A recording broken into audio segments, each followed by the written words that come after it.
Hello everyone, today I'll be unboxing the first generation Snap Squad series from Mattel again. And I got the first generation because it's the only one that has the Indoraptor, and that's the dinosaur I was most interested in. So let's just start unpacking. The focus might be a bit bad, but nonetheless, this is 4 dinosaurs. The raptor, so that's blue. I think that's from the movie, and then that's the Tyrannosaurus Rex, obviously, and the Indominus and the Indoraptor. And this is the guy that I bought this for. So I think this is going for, this exact box I think is going for like $20 on Amazon in the US. And I got this actually for a lot more than that.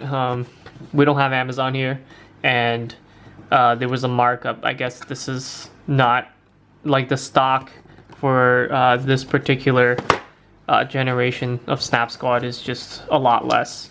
The other ones are not that bad. The other ones are around $20, the same price as MSRP. Yeah, so let's start the review. Again, this is just my impressions, my first impressions, and I haven't had that much time with them. As you can see, I just opened them. I'm just giving some first impressions, so all of my opinions here could and probably will change in the future. But right from the get-go, I really like the box. I mean, it's super simple, and it's super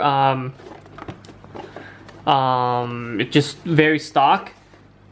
It doesn't even have any color on the outside, but the reason why I like it so much is that, like, just looking at it, like with the serial number and the logo and everything, it just looks like a product that actually came from Jurassic World, the theme park. Like it looks like something that I could get if Jurassic World was real in their gift store. So that's why I like it so much. And yeah, and I think this box, it's not like the Feeding Frenzy Indominus box where like you can't put the dinosaurs back in. This you can put them back in, and you can carry it around. Yeah, you can move the, like when you move or something. I'm gonna be moving soon, and I imagine I'd be keeping this box for my move. It's just easier to carry around these little toys instead of just putting them into a bigger box that's like really loose. So let's take them out.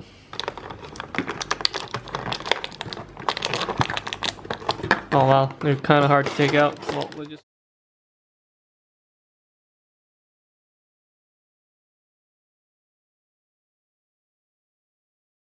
Alright, that took a bit of effort to get out.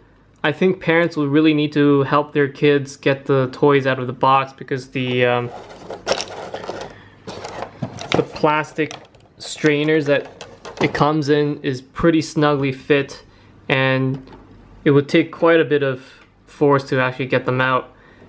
Before we begin scoring these toys individually, I just want to do a little bit of comparison to the Feeding Frenzy Indominus Rex from my previous video for the size and the mechanic, because they're pretty similar.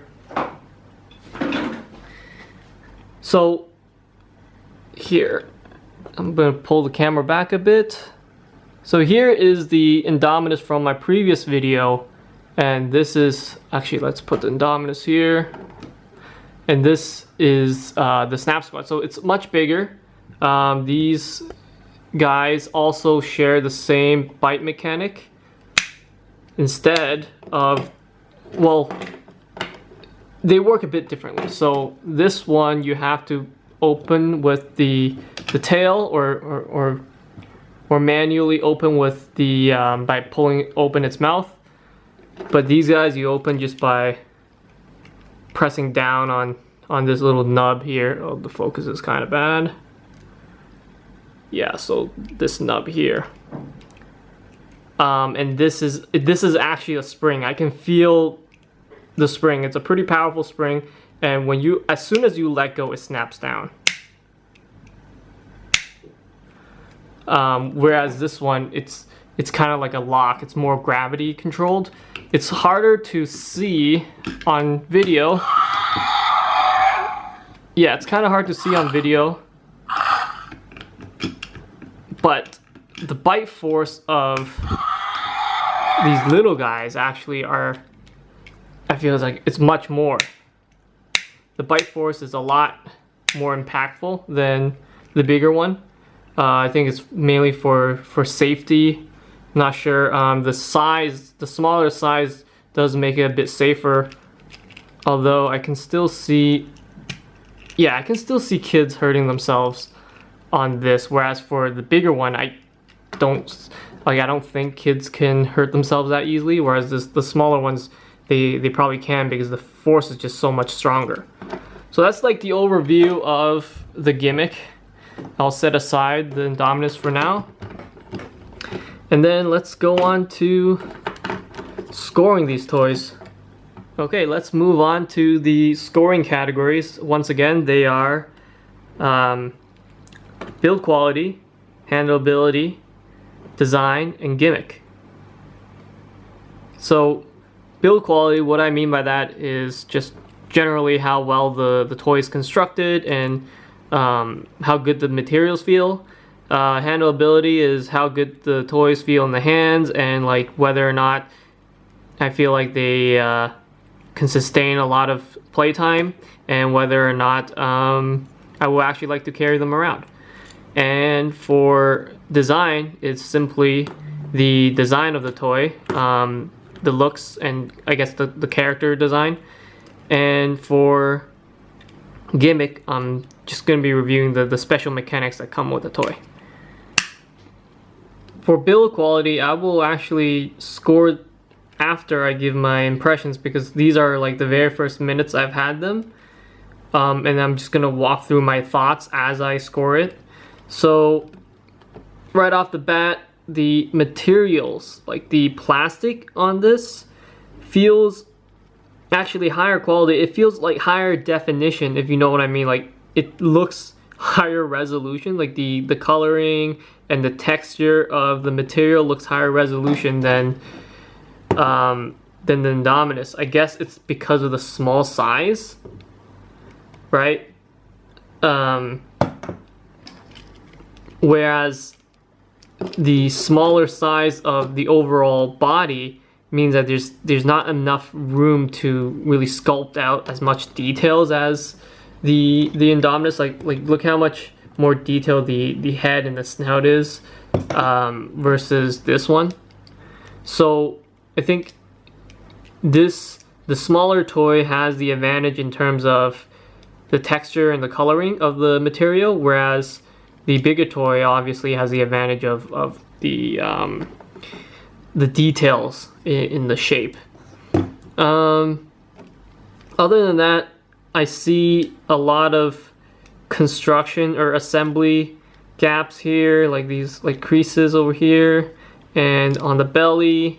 So this, and I know this is like this is necessary and you can't really get away from this with a toy like this, but it does detract from a higher quality look and feel to the toy.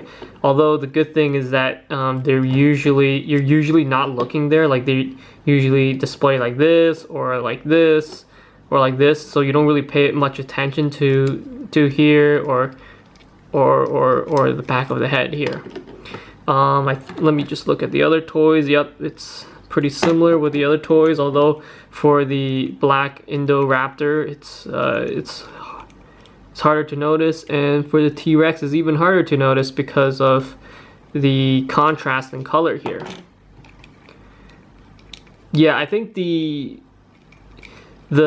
additional colors, you see how the Indominus only has pretty much one color throughout its body, whereas the other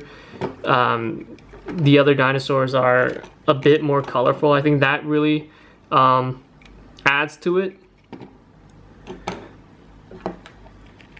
So it depends on the individual toys, and I don't know how the toys are from the other generations of Snap Squad. I'm only giving my impressions on these. So for build quality, I think I'll give this a 8 out of 10. Yeah, I think 8 out of 10. A bit lower than the Indominus Rex. So for handleability, we will take a look at the bite mechanic first and foremost, because that's the main attraction of this toy. Feels good, feels really snappy, feels fun, it feels like a fidget toy. However, I don't know how safe this is. Like, this is hurting my hand, my finger. Yeah, especially on the nail, like it hurts. So I imagine this not being super safe for kids. Although this was advertised to snap onto your backpack or whatnot to carry around with. Let me see how well it holds.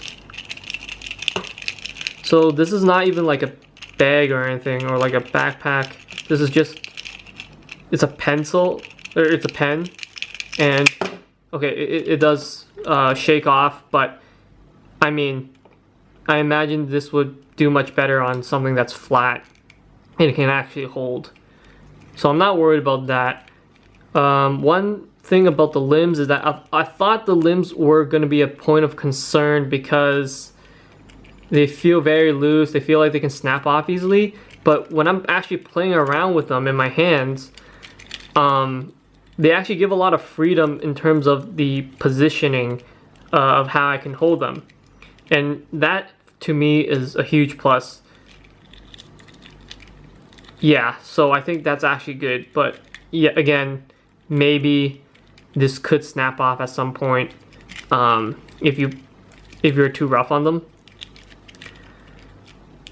The materials feel nice.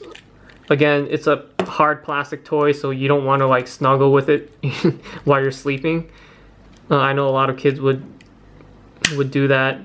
And then for these toys, they don't have electronics, so kids, they can bring them into water and they probably do fine, although I'm not gonna test that right now. Yeah, for handleability, I give this a 9 out of 10.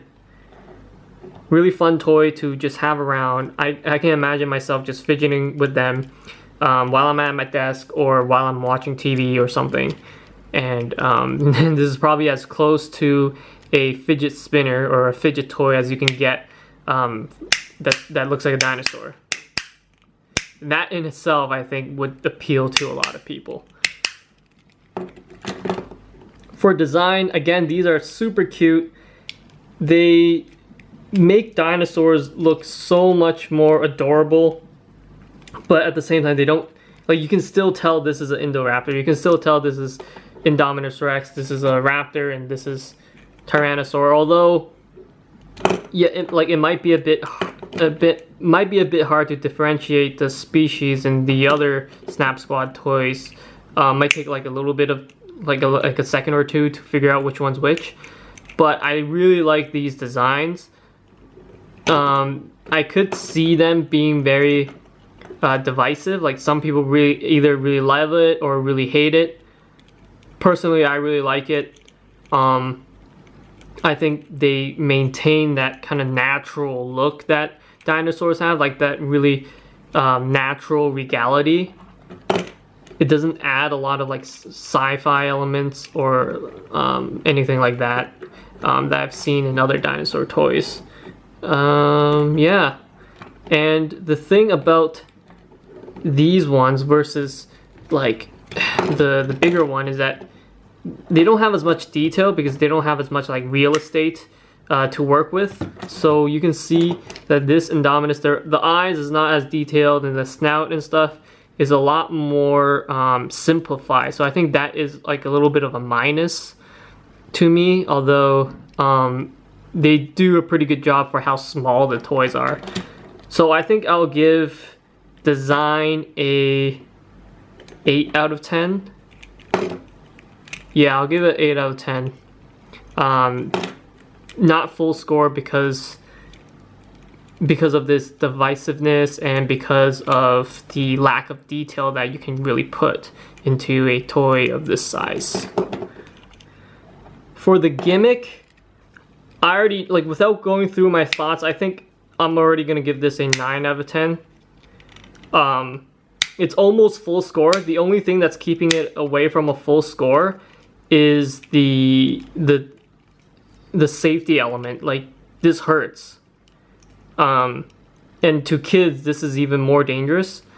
So for that, I can't give it a full score, but the simplicity of it, like how good it feels, and the utility of it. I mean, you could attach it to your bags, you can attach it to whatever, and then yeah, like I can see myself just playing around with this a lot and seeing this toy being a part of my life, or like much more part of my life because of this gimmick that I can use than I expected to.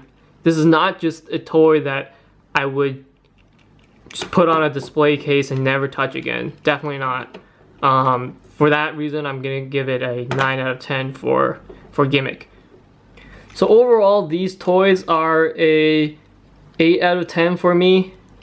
I know I didn't give an overall score for the previous video, but I want to try to do it for this one and other toys I review.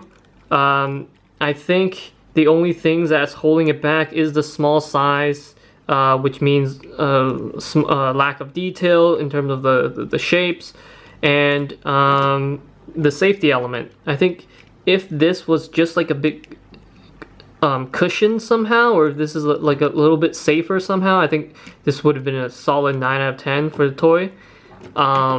Yeah, these are, I think they should advertise these as dinosaur or Jurassic World dinosaur fidget toys, and yeah, that should appeal to a lot of people. Alright, that's it. That's all my thoughts for this toy so far. I just opened it, as you saw, and please let me know if I missed anything, or if there's any other toys that I should take a look at. Any other recommendations you guys have, please let me know. Thank you.